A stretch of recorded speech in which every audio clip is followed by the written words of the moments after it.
অনেক দিন থেকেই আমার একটা পাহাড় কেনার শখ, কিন্তু পাহাড় কে বিক্রি করে তা জানি না। যদি তার দেখা পেতাম, দামের জন্য আটকাতো না। আমার নিজস্ব একটা নদী আছে, সেটা দিয়ে দিতাম পাহাড়টার বদলে। কে না জানে পাহাড়ের চেয়ে নদীর দামই বেশি। পাহাড় স্থানীয়, নদী বহমান। তবু আমি নদীর বদলে পাহাড়টাই কিনতাম, কারণ আমি ঠকতে চাই। নদীটা অবশ্য কিনেছিলাম একটা দ্বীপের বদলে। ছেলেবেলায় আমার বেশ ছোট্ট খাট্ট ছিমছাম একটা দ্বীপ ছিল, সেখানে অসংখ্য প্রজাপতি। শৈশবে দ্বীপটি ছিল আমার বড় প্রিয়। আমার যৌবনে দ্বীপটি আমার কাছে মাপে ছোট লাগলো। প্রবাহমান ছিপছিপে তন্বী নদীটি বেশ পছন্দ হলো আমার। বন্ধুরা বলল, ওইটুকু একটা দ্বীপের বিনিময়ে এত বড় একটা নদী পেয়েছিস, খুব জিতেছিস তো মায়েরি। তখন জয়ের আনন্দে আমি বিহ্বল হতাম। তখন সত্যি আমি ভালোবাসতাম নদীটিকে।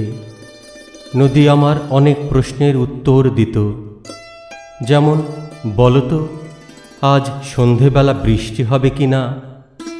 সে বলতো, আজ এখানে দক্ষিণ গরম হাওয়া, শুধু একটি ছোট্ট দ্বীপে বৃষ্টি। সে কি প্রবল বৃষ্টি, যেন একটা উৎসব। আমি সেই দ্বীপে আর যেতে পারি না।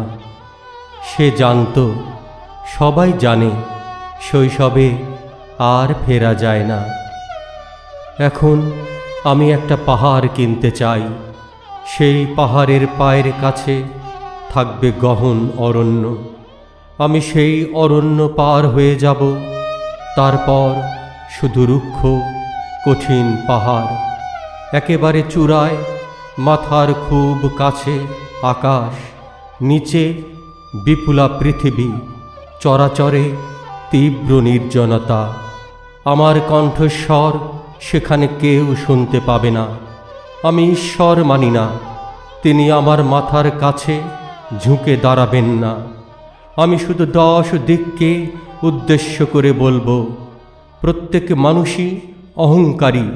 এখানে আমি একা, এখানে আমার কোনো অহংকার নেই। এখানে জয়ী হবার বদলে ক্ষমা চাইতে ভালো লাগে। হে 10 দিক, আমি কোনো দোষ করিনি, আমাকে ক্ষমা করো, ক্ষমা করো।